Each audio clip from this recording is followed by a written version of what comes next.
नमस्कार दोस्तों। एम के लीगल शिक्षा द वे ऑफ लर्निंग आपके यूट्यूब चैनल पे आपका स्वागत है। सिविल प्रोसीजर कोड 1908 की सीरीज में हम सेक्शन 21 एंड 21 ए को प्रीवियस वीडियो में देख चुके हैं। अभी हम बात करते हैं कि प्लेंटिफ का क्या राइट है अपने केस को फाइल करने के लिए। हमने देखा था कि jurisdiction of a civil court में कुछ केसेज ऐसे होते हैं जहाँ पे आपके पास ऑप्शन होता है कि वो एक या एक से ज़्यादा कोर्ट में फाइल किए जा सकते हैं। तो ऐसे केसेस के लिए आपके केस कैसे ट्रांसफ़र होगा एक कोर्ट से दूसरी कोर्ट में, इसके बारे में आज हम पढ़ेंगे। ये आपका सेक्शन 22 एंड सेक्शन 25 में बताया गया है। सिविल प्रोसीजर कोड 1908 में power to transfer the suits, और power to transfer the suits कहाँ पे है? ये आपके सेक्शन 22 से सेक्शन 25 तक है। दोस्तों आगे बढ़ने से पहले अगर अभी तक आपने मेरे चैनल को सब्सक्राइब नहीं किया है तो इसे सब्सक्राइब जरूर कर लें, वीडियोस को लाइक करते रहें और कमेंट करके भी बताएं कि आपको वीडियो कैसे लग रहे हैं। तो आगे बढ़ते हैं। देखिए, प्लेंटिफ के पास अपना राइट होता है कि वो अपना फॉर्म चूज करे अपने डिस्प्यूट के लिए। कहाँ पे? जहाँ आपका डिस्प्यूट एक से ज़्यादा कोर्ट के ऑप्शन आपके पास अवेलेबल है। मान लीजिए आपकी जो इमूवेबल प्रॉपर्टी है वो या जो कॉज ऑफ एक्शन आपका हुआ है वो कहाँ पे हुआ है, जिस कोर्ट के जुरिडिक्शन में हुआ है। लेकिन अगर आपके पास ऑप्शन है कि आप एक से ज़्यादा कोर्ट में कर सकते हैं तो ये प्लेंटिफ का विल है कि वो कहाँ पे इसको फाइल करेगा। हम सेक्शन 22 को देखते हैं। सेक्शन 22 क्या कहता है कि power to transfer the suits which may be instituted in more than one court. ऐसे सूट्स को जिनको एक से ज़्यादा कोर्ट में हम फाइल कर सकते हैं उसको ट्रांसफ़र करने की पावर क्या है, ये कहाँ पे बताया गया है? सेक्शन 22 में। बेयर एक्ट की डेफिनेशन पढ़ते हैं। Where a suit may be instituted in any one of two or more courts, यानी किसी दो में से एक या उससे ज़्यादा कोर्ट्स में से किसी एक में आप इंस्टीट्यूट कर सकते हैं। And is instituted in one of such court, और मान लीजिए आपके पास ऑप्शन था कि आप दो या तीन कोर्ट में उसको कर सकते हैं, लेकिन आपने उसको कहाँ इंस्टीट्यूट कर दिया है? किसी एक उसमें इंस्टीट्यूट कर दिया है।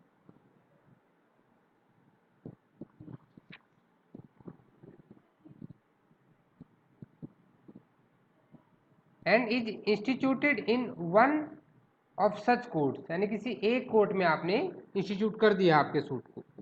एनी डिफेंडेंट, देखिए ट्रांसफर ऑफ सूट प्लेंटिफ के पास तो राइट था, उसने चूज कर लिया। मान लीजिए कोई ऐसा मुकदमा है जहाँ पे आप क्या है कि भाई ए ने बी के साथ कुछ गलत किया और जो कॉज ऑफ एक्शन था वो कलकत्ता में हुआ, लेकिन जो बी था वो दिल्ली में रहता था। तो अब जो ए है वो बी के ऊपर कहाँ केस कर सकता है? कलकत्ता में भी कर सकता है या फिर दिल्ली में भी कर सकता है।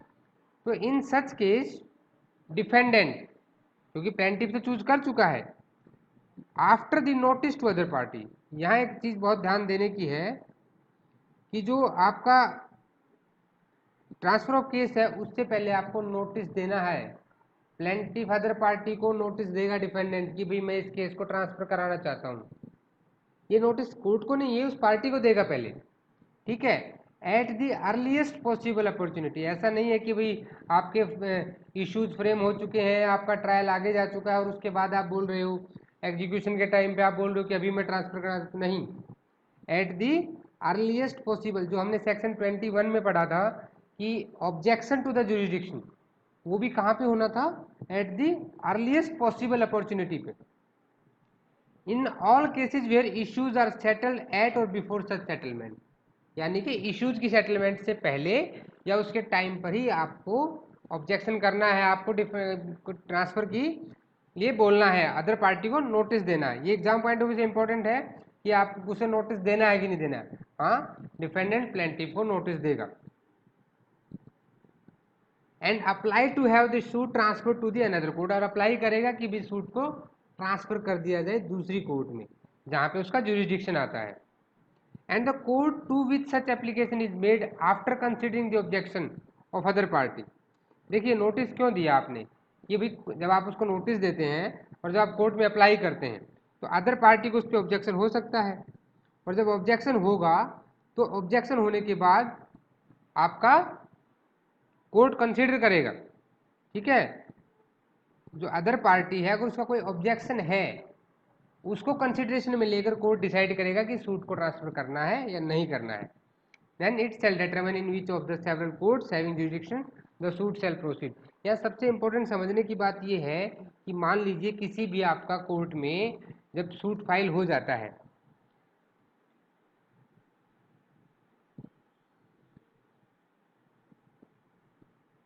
मान लीजिए ए ने बी के साथ कुछ एक डिस्प्यूट था इमूवेबल प्रॉपर्टी को लेके, और ये जो इमूवेबल प्रॉपर्टी थी उसकी, ये प्रॉपर्टी कहाँ पे थी, ये दो कोर्ट के जुरिडिक्शन में आती थी, ठीक है। ये दो कोर्ट्स के जुरिडिक्शन में है इसका पोर्शन। तो ये क्या है, ये इस कोर्ट में भी जा सकते थे और इस कोर्ट में भी जा सकते थे, ठीक है। अभी मान लीजिए ए ने इस कोर्ट में ये केस कर दिया है, तो बी यहाँ पे कह सकता है कि कोर्ट को इसका भी जुरिडिक्शन कोर्ट का है तो कोर्ट को यहाँ ट्रांसफर कर दिया जाए, लेकिन after the due notice to the a वो ऐसा कर सकता है। सेक्शन 22 आपको क्लियर हो गया होगा। अभी सेक्शन 23 को देखते हैं कि ये जहाँ तक आपको सेक्शन 22 में पता लगा कि आपको कैसे अपने केस को ट्रांसफर कराना है। सबसे पहले आपको अदर पार्टी को नोटिस देना है, सबसे इम्पोर्टेंट बात है। और दूसरा आपको क्या करना है, दूसरा आपको करना है कि कोर्ट में अप्लाई करना है ट्रांसफर उसके लिए। अगर अदर पार्टी कोई ऑब्जेक्शन है या नहीं है उसके बेस पे कोर्ट उसको कंसिडर करता है। लेकिन कौन से कोर्ट में एप्लीकेशन देनी है ये तो सेक्शन 22 ने नहीं बताया, ये आपको बताएगा सेक्शन 23 कि to what court application lies, ठीक है। इसमें क्या दिया गया है, where the several courts having jurisdiction are subordinate to the same appellate court an application under section 22 shall be made to the appellate court. भाई मान लीजिए आपकी जो इमूवेबल प्रॉपर्टी थी, हमारी जो इमूवेबल प्रॉपर्टी थी, मान लीजिए एक कोर्ट आपका C1 है, ठीक है, एक कोर्ट आपका C2 है, दोनों का जुरिडिक्शन आता है किसी सूट के ऊपर। अब किसी एक अपीलेट कोर्ट के ये दोनों अंडर में आते हैं, ठीक है। ये दोनों कोर्ट क्या है, सबऑर्डिनेट है किसके, एक अपीलेट कोर्ट के। और हमारा सूट चल रहा है अभी C1 में, पहले वाले कोर्ट में, और डिफेंडेंट चाहता है इसको C2 में ट्रांसफर कराए। तो ये आपका कहाँ बता दिया उसने, सेक्शन 22 में, ठीक है।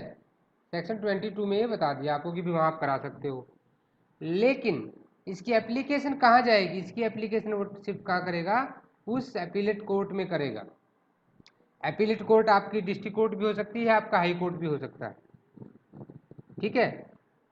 दो जब जुरिडिक्शन है सेवरल कोर्ट्स का और उनके बीच में केस ट्रांसफर की बात आती है तो वहां पे सेक्शन 22 में के हिसाब से आप जो ट्रांसफर ऑफ सूट का एप्लीकेशन फाइल करेंगे वो आप अपीलेट कोर्ट में करेंगे। पहला क्लोज क्लियर हो गया, ठीक है। अभी दूसरे की अगर हम बात करें कि where such courts are subordinate to different appellate courts. अब मान लीजिए इस केस में क्या होगा कि हमारा जो अपीलेट कोर्ट है वो दोनों का अलग है, जो अपीलेट कोर्ट आएंगे वो दोनों के अलग अलग आएंगे, ठीक है।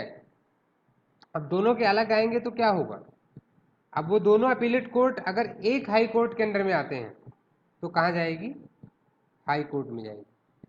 कहाँ पे जाएगी, हाई कोर्ट में जाएगी, ठीक है। और तीसरा क्लोज क्या है कि where such courts are subordinate to different high court. अब ठीक है, अभी अभी हम बोलते हैं कि वो एक सेम हाई कोर्ट के अंडर भी नहीं आते हैं, तो क्या होगा, वो वहां पे जाएगा जिस कोर्ट में आप अपने सूट को ले जाना चाहते हैं उसके हाई कोर्ट में जाएगा। अभी हम सेक्शन 23 एग्जाम्पल समझते हैं। मान लीजिए दो कोर्ट है, court A and court B, और हमने जो हमारा सूट फाइल किया है वो केस में किया है कोर्ट ए में किया है, और हम उसको लेकर आना चाहते हैं कोर्ट बी में। प्लेंटिफ चला गया कोर्ट ए में और डिफेंडेंट चाहता है कि उसका बी में ट्रांसफर हो जाए। तो सबसे पहले सेक्शन 22 में वो क्या करेगा, नोटिस देगा, किसको, पार्टी को। जब नोटिस दे देगा तो फिर एप्लीकेशन किस कोर्ट में देगा वो ट्रांसफर के लिए, ये आपको बताएगा सेक्शन 23 क्लोज 1। वो अगर दोनों एक ही अपीलेट कोर्ट में के अंडर में आते हैं दोनों, ये हमने देखा था सेक्शन 23 के सब सेक्शन 1 में। आप वहाँ देखेंगे तो लिखा गया है कि जब दोनों कोर्ट्स जिनका जुरिडिक्शन आपके सब्जेक्ट मैटर पर है, यानी वो उसको ट्राई कर सकता है आपके सूट को, और अगर एक कोर्ट में आपका चल रहा है, मान लीजिए एक कोर्ट में चल रहा है और आप उसको बी में लेना चाहते हैं, तो इन दैट केस आप उस अपीलेट कोर्ट के में आपकी ट्रांसफर ऑफ सूट की एप्लीकेशन को अप्लाई करेंगे। ठीक है, ये आपको क्लोज क्लियर हो गया। अभी दूसरे क्लोज की हम बात करते हैं। अब मान लीजिए अपीलेट कोर्ट अलग अलग हैं दोनों के, ठीक है भाई, कोर्ट ए में हमारा केस चल रहा है, बट कोर्ट बी जो है आता है वो आपका दूसरे अपीलेट कोर्ट में आता है। तो अब एप्लीकेशन कहाँ पे दी जाएगी, अब तो दोनों अलग हैं। तो यहाँ पे क्या क्लोज है, वो दोनों अगर एक ही हाई कोर्ट के अंडर में आती हैं तो कहाँ पे दिया जाएगा, वो उस हाई कोर्ट में दी जाएगी। अगर आप सूट को लाना चाहते हैं ए से बी में ट्रांसफर कराना चाहते हैं, तो आपकी जो एप्लीकेशन होगी वो कहाँ आएगी, वो आएगी आपकी हाई कोर्ट में। तो दोनों अपीलेट कोर्ट एक ही हाई कोर्ट के अंडर में आती हैं। अभी बात करते हैं क्लोज 3 की। क्लोज 3 में क्या बोला गया था कि मान लीजिए, ठीक है भाई, दोनों कोर्ट्स हमारी जो है, कोर्ट ए में हमारा कुछ केस चल रहा है, ठीक है, कोर्ट ए में हमारा केस है। अब इसको डिफेंडेंट लाना चाहता है बी में, लेकिन यहाँ क्या है कि ये दोनों डिफरेंट हाई कोर्ट्स के अंडर में आती है, अलग अलग स्टेट में। तो इन दैट कंडीशन क्या होगा, इसका हाई कोर्ट अलग है, इसका हाई कोर्ट अलग है। आप जिस कोर्ट में अपना केस लाना चाहते हैं, ठीक है, उसी के हाई कोर्ट में आपको ट्रांसफर ऑफ सूट की एप्लीकेशन देनी है। और कोर्ट क्या करेगा, with the due consideration of the any observation और any objection by the other party. अगर उनका कोई ऑब्जेक्शन है इसीलिए उनको नोटिस दिया जाता है, तो उस कंडीशन के बाद सेक्शन 23 सब सेक्शन 3 में उसमें बताया गया है कि अगर जब दोनों अलग अलग हाई कोर्ट हैं, तो जिस हाई कोर्ट के अंडर में आप केस ले जाना चाहते हो, वैसे हम बी कोर्ट में ले जाना चाहते हैं, तो उसके हाई कोर्ट में ही वो एप्लीकेशन लगेगी। आई होप ये आप क्लियर हो गया होगा। अभी हम बात कर लेते हैं सेक्शन 24 कि जनरल पावर्स क्या है to transfer and withdrawal. Transfer of the suit and withdrawal of suit की जनरल पावर्स क्या है। देखिए, आप एप्लीकेशन देते हैं किस चीज़ के लिए, ट्रांसफर ऑफ सूट्स के लिए। कब देते हैं, पार्टीज को नोटिस देने के बाद। On the application of any of the parties and after notice to the parties. ठीक है, आपने नोटिस दे दिया और आपने एप्लीकेशन दे दी। After hearing of such of them as desired to be heard और it's own motion without such notice the high court और द डिस्ट्रिक्ट कोर्ट में एट एनी स्टेज। देखिए, इसमें जो डिस्ट्रिक्ट कोर्ट और हाई कोर्ट है वो एप्लीकेशन के बेस पर भी या सुओ मोटो। सुओ मोटो क्या होता है, सुओ मोटो होता है आपका ओन मोशन। ठीक है, सुओ मोटो ओन मोशन बोलता है, यानी कि खुद से अपने आप संज्ञान लेना। संज्ञान ले सकता है कोर्ट उसमें खुद से, और संज्ञान लेके वो उस केस को ट्रांसफर कर सकता है या अपने पास मंगवा सकता है, किसी दूसरी कोर्ट में भेज सकता है।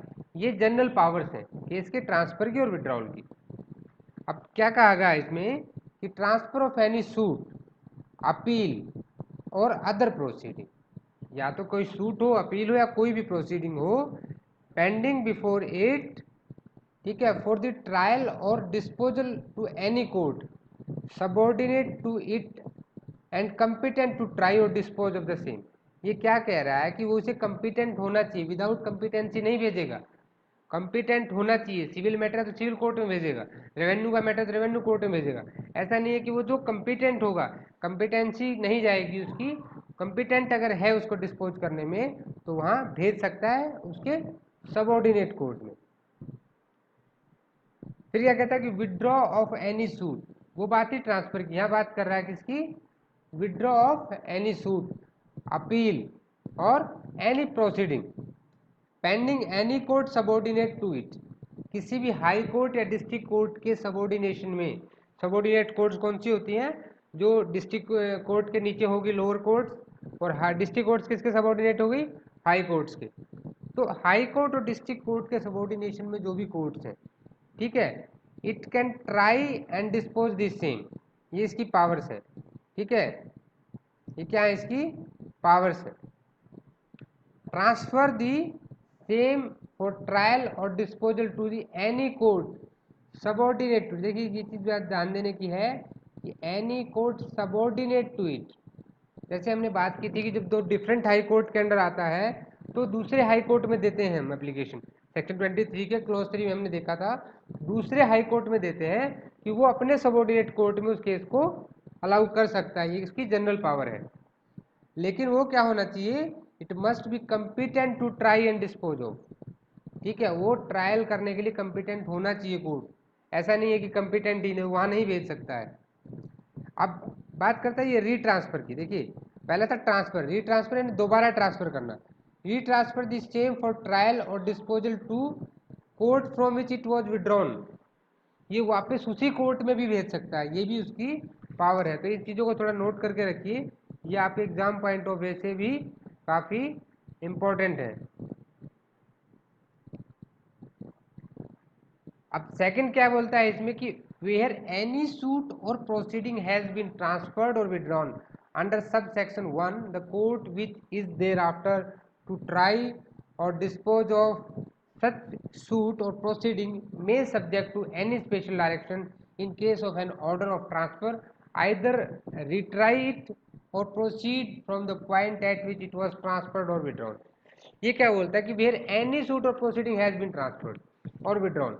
देखिए जो सब सेक्शन 1 में इसने दिया है उसके हिसाब से मान लीजिए इसने किसी केस को ट्रांसफर कर दिया है या विड्रॉ कर दिया है, ठीक है। The court which is thereafter to try और डिस्पोज ऑफ द सूट, जिस कोर्ट में उसको ट्रांसफर किया है जो उसको डिस्पोज करेगा या उसको ट्राई करेगा, ठीक है।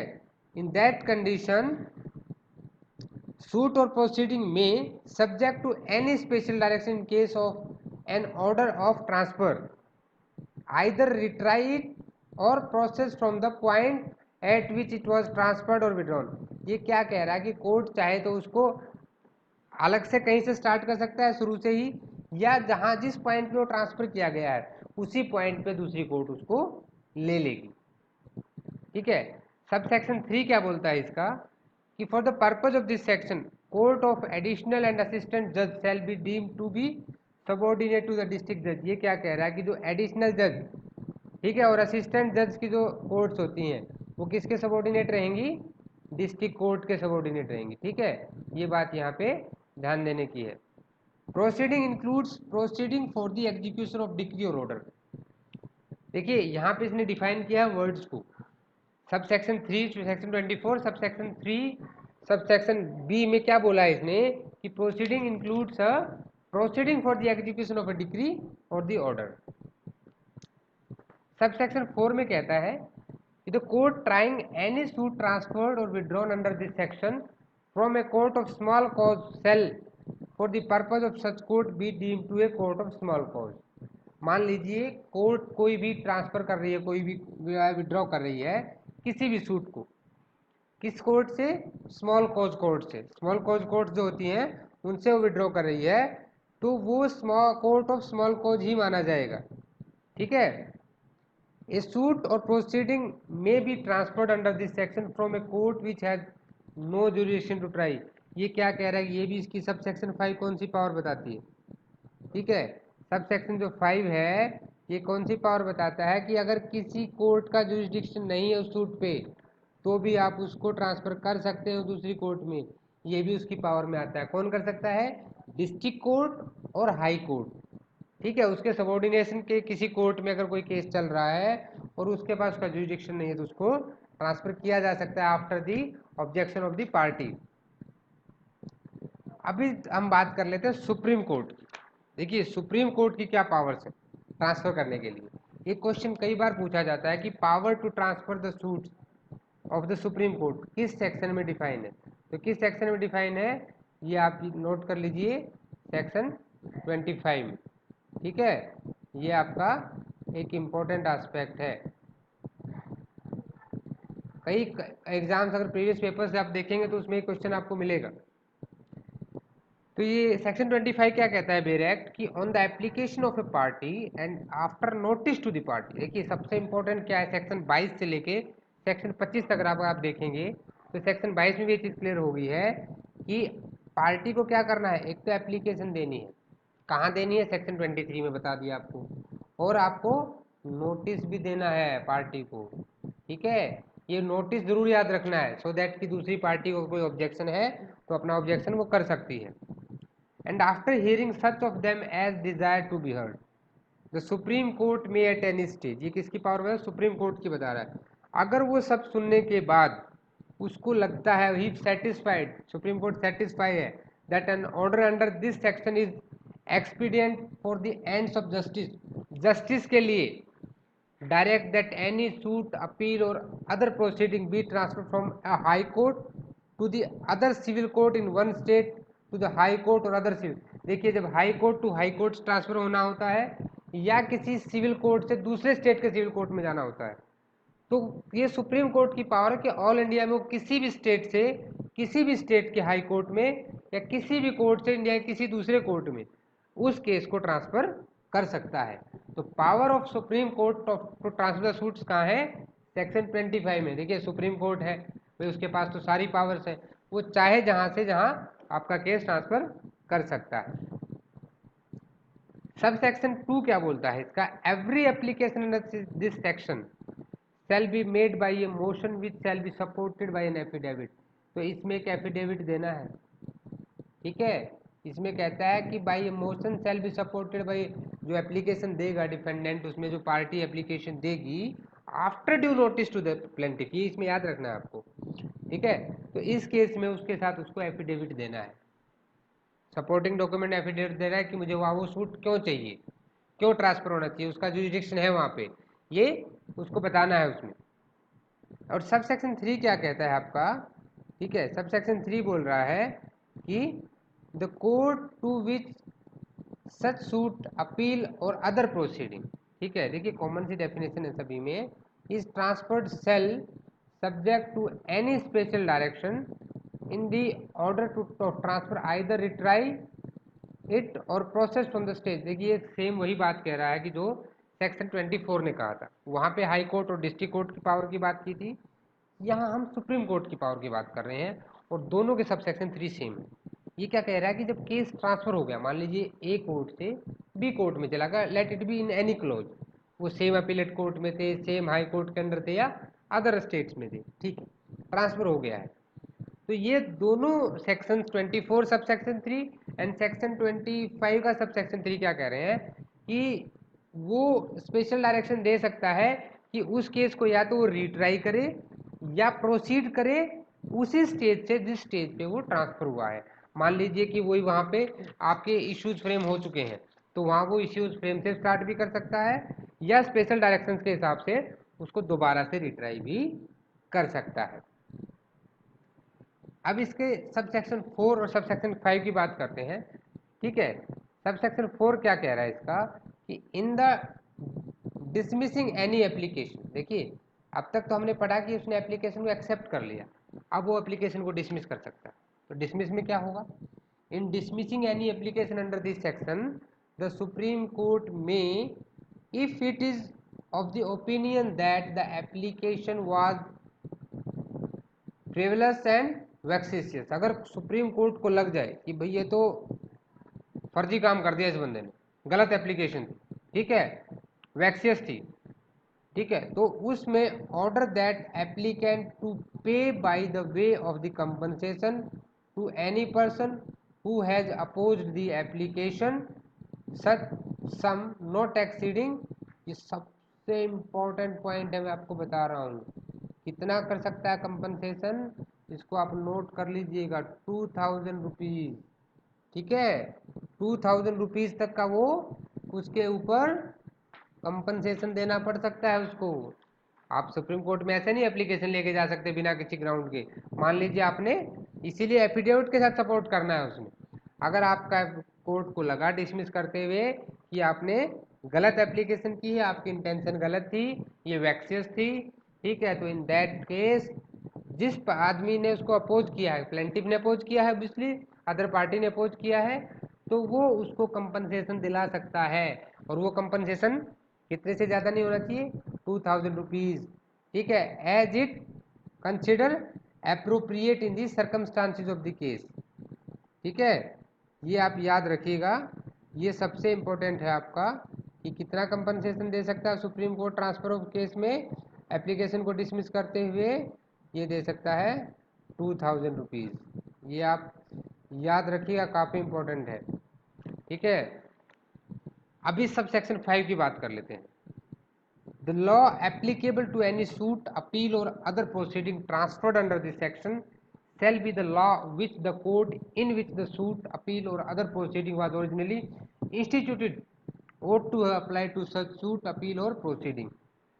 ठीक है, ये क्या कहना चाह रहा है कि जो उस सूट पे लॉ एप्लीकेबल था, किस पे, सूट पे, अपील पे या किसी भी प्रोसीडिंग पे, यानी कि किसकी बात कर रहा है ये, एप्लीकेबिलिटी ऑफ लॉ की। ठीक है, किसी भी सूट पर, अपील पर या जो अभी आपकी अदर प्रोसीडिंग्स थी, and transfer under this section. ठीक है, shall be the law the court in which the suit, appeal or other proceeding was originally instituted ought to have applied to such suit, appeal or proceeding। ठीक है, यहां तक मुझे लगता है आपको क्लियर हो गया होगा। यहां हमने पढ़ा ट्रांसफर ऑफ द सूट, और अगर आपको यहाँ तक कोई भी डाउट है तो आप मुझे कमेंट करके ज़रूर बताएं। और thanks for watching the video. Please like, share और सब्सक्राइब तो आपने कर ही दिया होगा। और देखिए, इन वीडियोज़ को शेयर कीजिए। अगर आपको कोई भी इसमें इम्प्रूवमेंट लगता है, कोई भी डाउट लगता है, तो प्लीज़ मुझे कमेंट करके बताइए।